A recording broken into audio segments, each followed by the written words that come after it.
Okay, so we're over to the cooker area, and in this particular case, this appliance is made by a company called Thetford, and it's called the Aspire 2. So it's the second version variant of the Aspire range that they produce.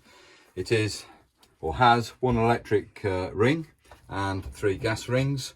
These two are the same size. I call them the medium size. On some versions you can get a very large gas ring, but this is the smaller one. So I call them the two medium size, and that's the small one. Right, for the operation of all this area here, you're coming on to the front face of the fascia of the oven, and the far left hand valve is going to be for the electric ring. I can go directly from 1 all the way around to number 6, or I could go from the off position, which is that, straight to number 6 if I wish to.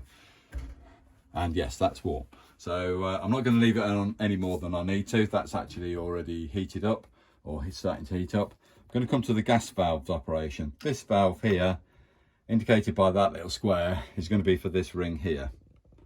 The one with the dash next to it is going to be for the grill. The one with numbers all around the valve is going to be for the oven. And then the remaining 2 valves are going to be for the remaining 2 rings on this side of the hot plate operation. So let's come to this one, turn it to the full flame, press the valve in. That allows the gas to start to flow. Press the igniter and away she ignites.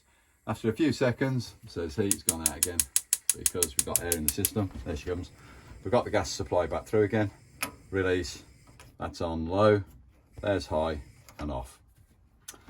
Same applies to the other 2 valves. I'm going to turn them both on at the same time. Multitasking, video in and operating equipment. Perhaps that should be a risk assessment for a male. It's one of your funniest jokes, yeah. And here we go. So obviously the smallest ring is on low and high, and the one at the rear is on low and high and off. Straightforward operations, nothing too technical there that you need to worry about. As I open the grill door, you might see this panel start to move with it at the same time. It's a thing that's meant to happen, that is sprung loading. So when the grill door is in use, or the grill's in use, any heat being produced out of the grill travels past these valves and stops them from being heated up, so that you're not actually touching a very hot valve.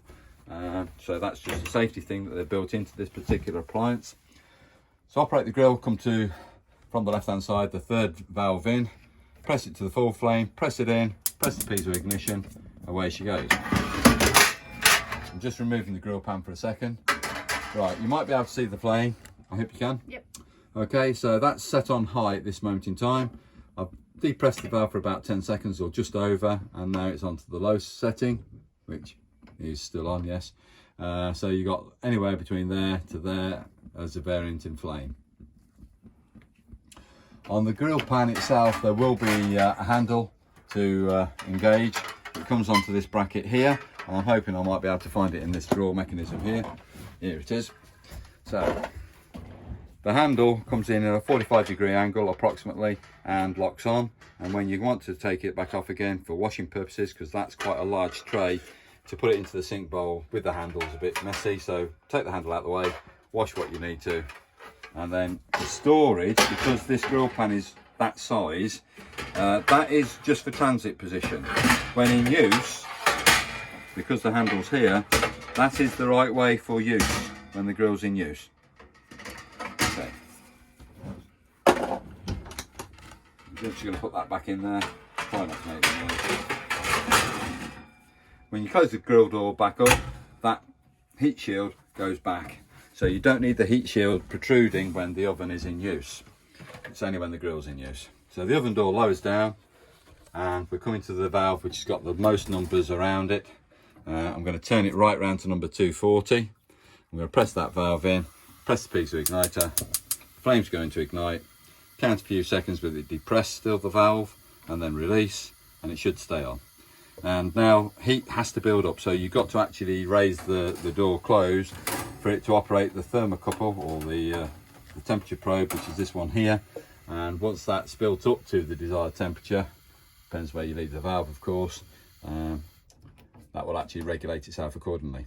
And again, just coming to this particular appliance today to play it again, if there's a failure within this particular appliance, we ask you to photograph this silver label here on this particular model, It can be on the front face, it can be on the side face, but on this one it's obviously very easy.